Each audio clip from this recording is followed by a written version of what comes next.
तीनों की त्रिज्याएं क्रमशः 19 सेंटीमीटर और 100 सेंटीमीटर। देखिए दो वृत्त है, मान लेते हैं पहला वृत्त है और एक दूसरा वृत्त। दो वृत्त की त्रिज्याएं कहता है कि एक का त्रिज्या जो है वो 19 सेंटीमीटर है, 19 सेंटीमीटर है, और इसका त्रिज्या जो है एक का जो है वो 9 सेंटीमीटर है। ठीक है, कहता है उस वृत्त की त्रिज्या ज्ञात कीजिए। एक और वृत्त है, कहता उसका त्रिज्या ज्ञात कीजिए जिसकी परिधि इन दोनों वृत्त के परिधियों के योग के बराबर। देखिए कहता एक वृत्त और है, इस वृत्त की जो त्रिज्या निकालो, इस वृत्त की क्या रहा है त्रिज्या निकालो। तो इस वृत्त की त्रिज्या निकालने के लिए कुछ क्लू होना चाहिए, और वृत्त की त्रिज्या निकालने के लिए क्लू दिया है कि इसका परिधि प्लस इसका परिधि, इन दोनों परिधि को योग करेंगे तो हमको बड़े वृत्त के परिधि के बराबर हो जाएगा।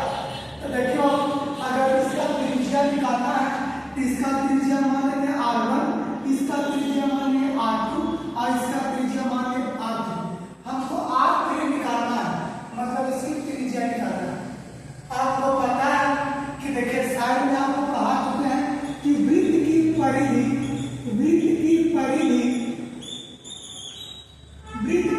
होता है 2 पाई r, चाहे वो बड़ा वृत्त हो चाहे वो छोटा वृत्त हो। वृत्त की परिधि हमेशा क्या होगा 2 पाई r। तो 2 पाई r, तो इसका परिधि कहेंगे तो इसका परिधि 2 पाई r। यहाँ पर देखिए R1 माने पहला तो R1, इसका परिधि कहेंगे तो इसका 2 पाई r। कैसे हम बता चुके हैं कि परिधि जो डिपेंड करता है त्रिज्या पर। अगर जो त्रिज्या बड़ा होगा तो परिधि बड़ा होगा, त्रिज्या छोटा होगा तो परिधि छोटा होगा। ठीक है, तो इसकी परिधि माने R2 और कहता है इसकी परिधि, इन दोनों परिधि को अगर जोड़ेंगे तो बड़ा वृत्त के परिधि के बराबर होगा। तो बड़ा वृत्त के परिधि क्या होगा तो 2 पाई r, इसका मान है R3। अब देखिए आप दोनों का योग, पहला वृत्त की परिधि प्लस दूसरा वृत्त की परिधि बराबर तीसरा वृत्त की परिधि। बोले कोई समस्या है यहाँ तक? अब देखिए अब यहाँ 2 पाई इसमें भी कॉमन, 2 पाई यहाँ भी है, 2 पाई यहाँ भी है, तो तीनों में 2 पाई है। तो हम ऐसा करेंगे कि दोनों में पहले 2 पाई कॉमन लेंगे, तो यहाँ पर 2 पाई कॉमन लेंगे, तो यहाँ बचेगा R1 और यहाँ बचेगा R2 और बराबर में 2 पाई R3। देखिए यहाँ 2 पाई, यहाँ 2 पाई, 2 पाई से 2 पाई हो जाएगा कैंसिल, 2 पाई से 2 पाई हो जाएगा कैंसिल। देखिए R1 के मान 19, तो R1 के मान 19, R2 के मान 9, तो R2 के मान 9 बराबर यहाँ बचा R3। देखिए 19 और 9 भागा गया और 1 हो गया 2, मतलब कि R3 के मान हमको कितना आ गया 28 सेंटीमीटर। R3 के मान कितना आ गया 28 सेंटीमीटर। अब बात को समझिए, हम R3 क्या मानते हैं बड़े वृत्त की त्रिज्या, तो हमको पूछ रहा है कि बड़े वृत्त की त्रिज्या क्या होगा। तो हम लिखेंगे बड़े वृत्त की त्रिज्या बराबर 28 और सब दिया है सेंटीमीटर में, तो ये भी होगा सेंटीमीटर में। बोलिए कोई समस्या तो कोई दिक्कत?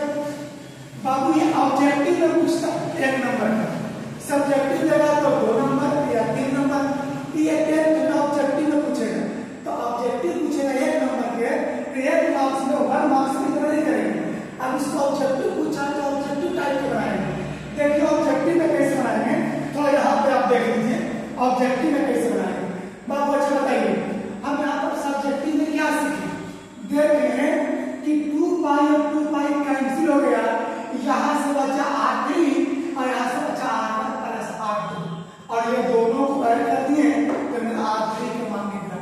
जब भी ऑब्जेक्टिव में पूछे क्वेश्चन तो हम इतना क्वेश्चन नहीं करेंगे, हम करेंगे जब परिधि की बात करें, क्या बात करें, परिधि की। तो जब भी दो वृत्त दिया रहे और तीसरी वृत्त की त्रिज्या निकालने के लिए कहे और परिधि की चर्चा करें, किसकी, परिधि की। तो जो बड़े वृत्त की त्रिज्या निकलेगा इन दोनों त्रिज्या के योग के बराबर होगा। क्या बोले, दोनों त्रिज्या के योग के बराबर होगा। अब देखिए हमको डायरेक्ट निकालना था R3 के मान, तो हम क्या करते हैं, पहला त्रिज्या प्लस दूसरा त्रिज्या, मतलब R1 प्लस R2।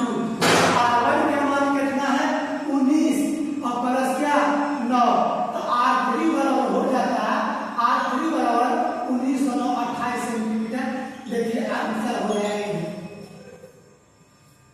कोई दिक्कत, इसी को क्वेश्चन ऐसे कर सकता हूं कि दो वृत्त की त्रिज्या दिया रहेगा और कहे हमें उस बड़े वृत्त की त्रिज्या निकालिए जिसका क्षेत्रफल इन दोनों वृत्तों के क्षेत्रफल के योग के